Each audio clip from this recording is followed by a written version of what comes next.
इस वीडियो में हम क्लास 9 फ्रेंच रेवोल्यूशन चैप्टर पढ़ेंगे। इंट्रोडक्शन है इसका। 14 जुलाई 1789 की मॉर्निंग में पेरिस की सिटी अलार्म की पोजीशन में आ गई थी।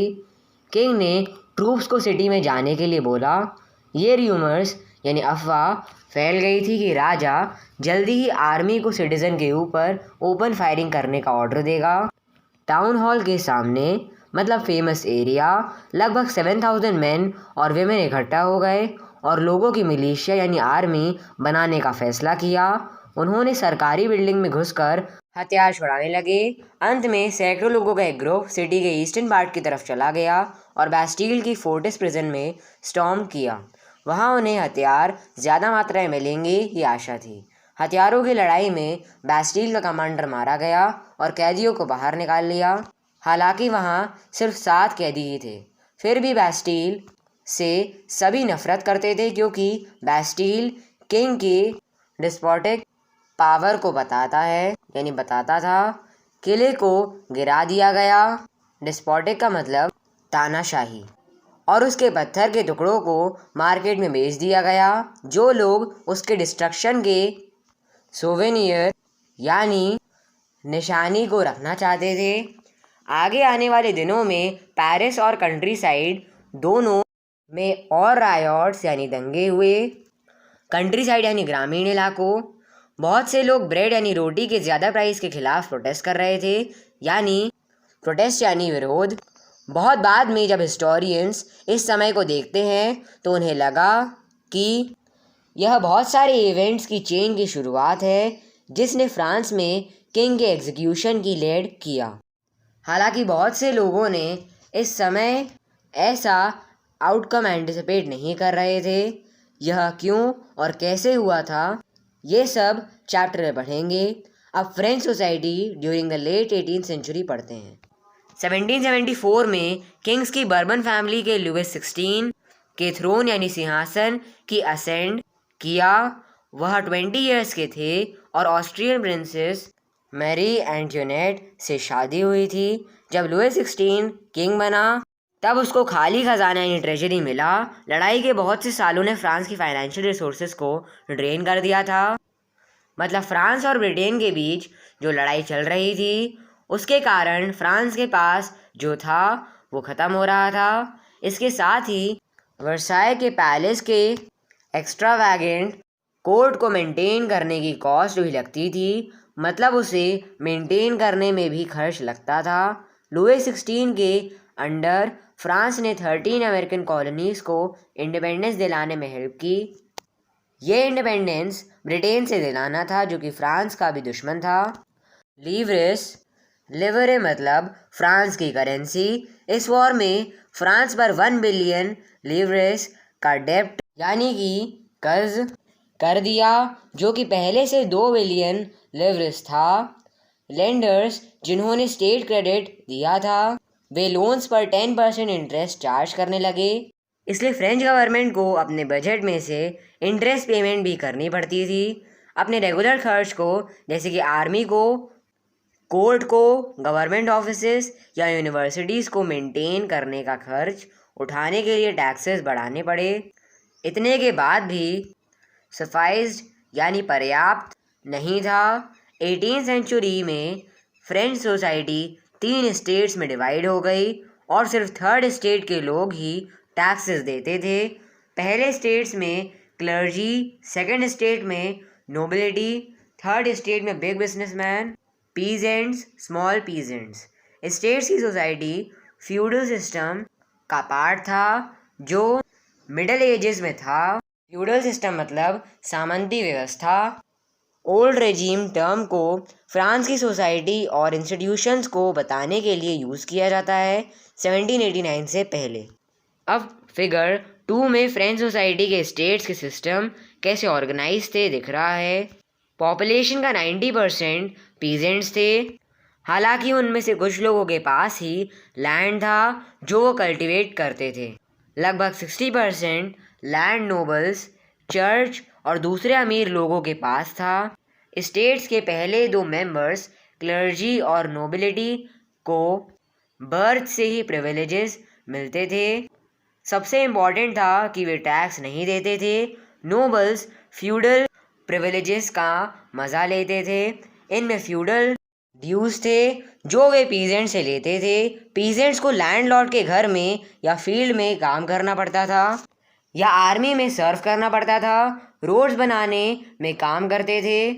द चर्च भी टैक्सेस में से अपना शेयर यानी टैक्स लेती थी पीजेंट से, जिसे टाइड्स कहते थे। और फाइनली थर्ड स्टेट के सारे मेंबर्स टैक्स देना पड़ता था।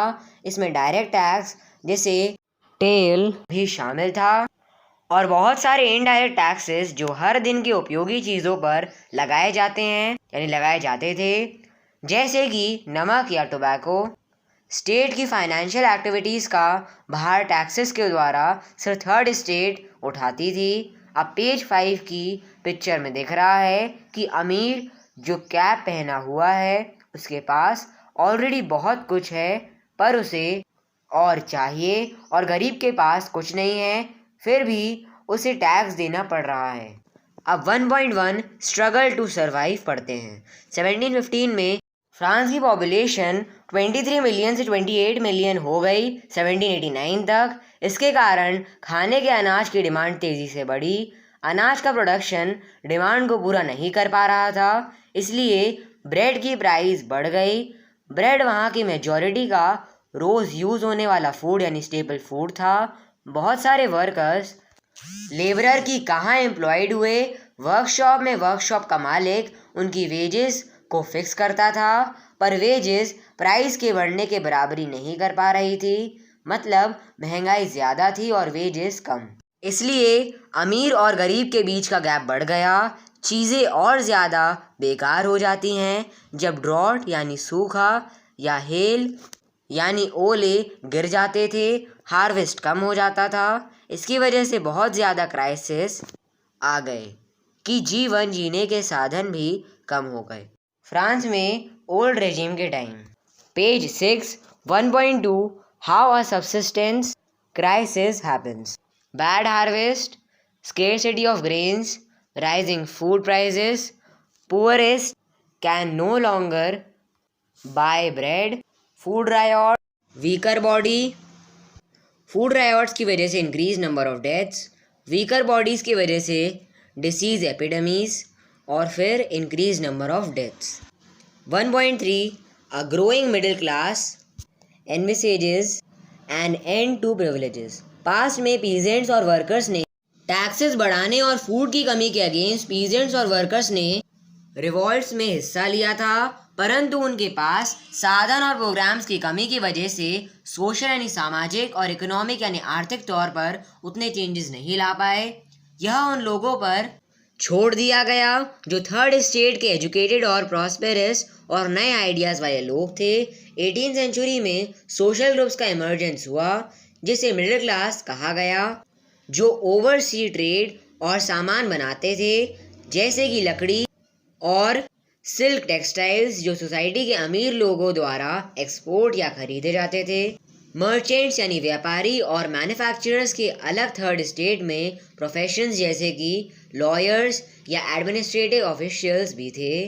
ये सभी पढ़े लिखे थे और मानते थे कि किसी को भी जन्म से प्रिविलेज नहीं मिलनी चाहिए। इसके अलावा पर्सन की सोशल पोजीशन उसकी मेरिट के हिसाब से हो।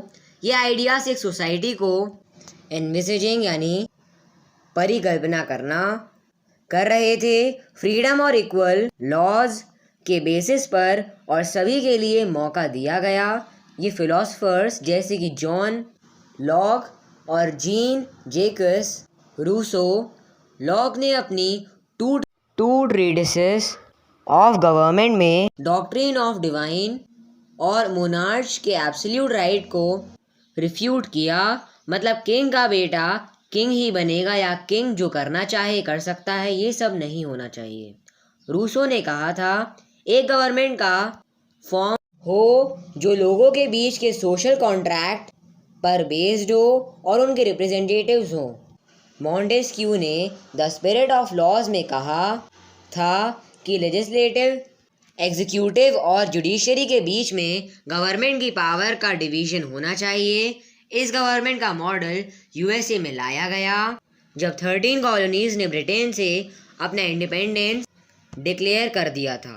फ्रांस में पॉलिटिकल थिंकर्स के लिए अमेरिकन कॉन्स्टिट्यूशन और इंडिविजुअल राइट्स की गारंटी एक इम्पॉर्टेंट एग्जाम्पल है। इन फिलोसफर्स के आइडियाज़ सलून्स और कॉफ़ी हाउसेस में जानबूझकर डिस्कस किए गए और बुक्स और न्यूज़पेपर की हेल्प से लोगों के बीच फैलाए गए। ये सब लोगों के बीच रीड किए जाते थे। उनके लिए जो रीड नहीं कर सकते थे ना राइट कर सकते थे, लुई 16 और ज़्यादा टैक्स लगाने वाले ताकि स्टेट के खर्च पूरे हो सकें। इस न्यूज़ ने लोगों के बीच एंगर पैदा कर दिया और प्रिविलेजेस के सिस्टम के अगेंस्ट प्रोटेस्ट किया।